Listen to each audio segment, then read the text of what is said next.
Hey, 42 here. Science is a slow process, and it's yet to answer many of the great questions about life, death, time, space, etc.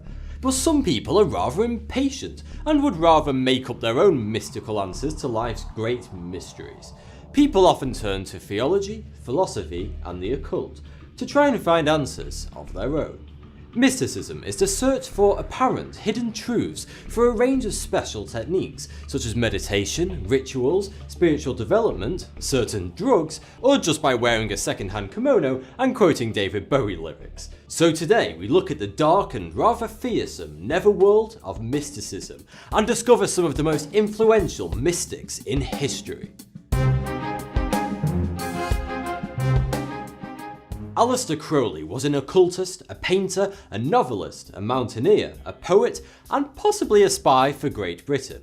The press of the late 1900s were not very fond of Crowley and dubbed him the wickedest man in the world, since they said he was a Satanist. He founded the religion of Thelema and wrote the Book of Law, which contains its guidelines. He wrote it in 1904 in Cairo during his honeymoon, which I'm sure his wife Rose was delighted about. The main concept of Thelema is do what thou wilt.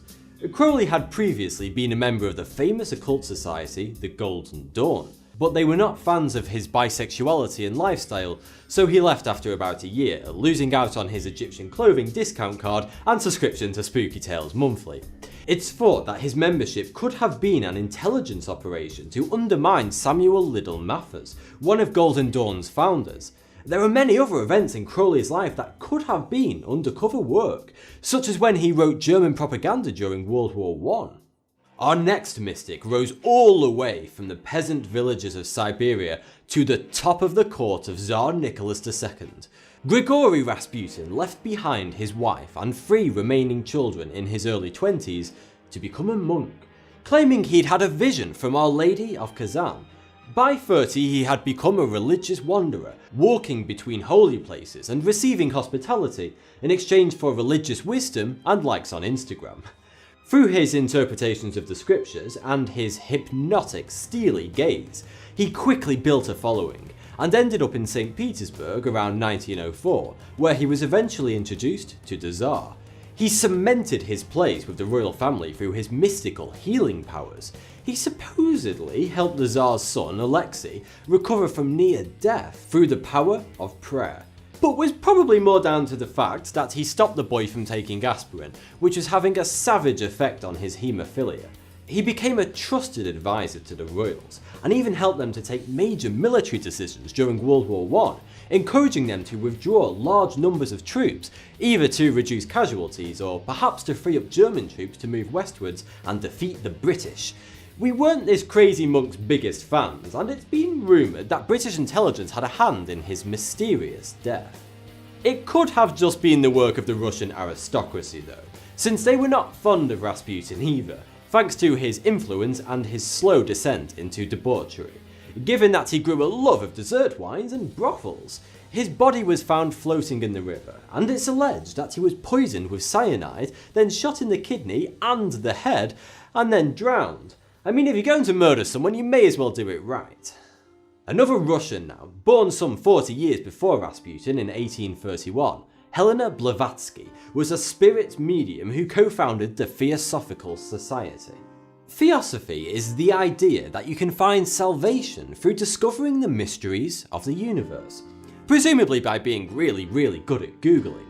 The aim of the group was to follow the intelligent evolution of all existence, something which our modern world has definitely fought hard against. Just take a look around.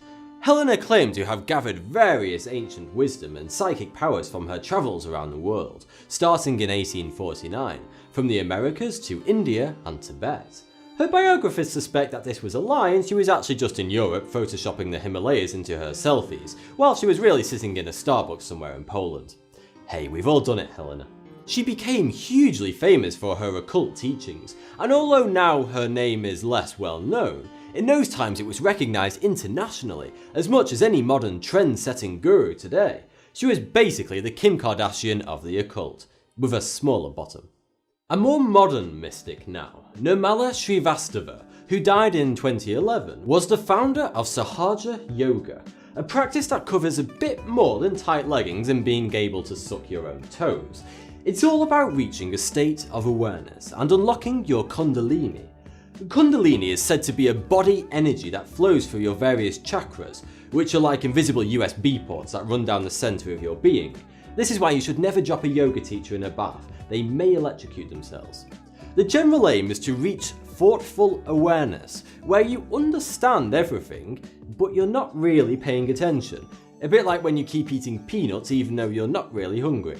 She claimed in 1979 to be the embodiment of Shakti, the Hindu idea of cosmic energy that runs throughout the universe. She's also named herself the Maitreya from Buddhism and Mahdi of Islam. She also claimed the Iron Throne and said she knew what was in the suitcase in Pulp Fiction. And finally, a woman with an astonishing life who helped lead the American suffrage movement and was the first ever female to run for president. Victoria Woodhull was born in rural Ohio to an illiterate mother and a conman father. She was a bright child at school but could not attend often and had to leave very young when her father burnt down their mill in a shady insurance scam. She then became a magnetic healer by following the work of Austrian mystic Franz Mesmer and probably a good dash of her old man's conman skills. But she quickly moved on to greater things. While still supporting the spiritualist movement, her and her sister became the first women to open a stockbroking firm when they set up on Wall Street in 1870. Within a few successful months, they used the money they had raised to launch a newspaper, primarily as a tool to back Victoria's presidential campaign. The paper focused on feminist issues, supporting ideas such as free love, vegetarianism, sex education, and legalised prostitution. It was like Vogue if you swapped all the adverts for actual content.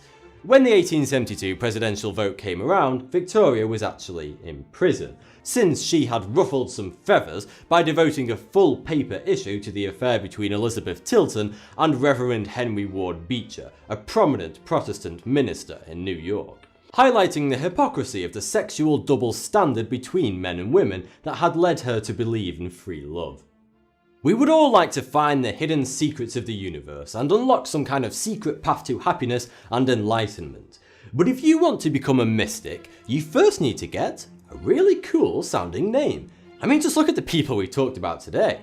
Crowley, Rasputin, Blavatsky, Shrivastava. Obviously, as it seems, one needs a sufficiently awesome name to be able to align one's chakras, reach a higher level of being, and heal the sick. I'm afraid if you're going to call yourself Steve the Mystic, you're not going to be so mystical now, are you? Thanks for the view, subscribe for more. 42. There really is absolutely nothing going on in there. Scientists have discovered that the beloved koala bear may be the least intelligent mammal on the planet. This tower of testosterone is Danish man-beast Peter Freuchen. He is the most interesting man in the world.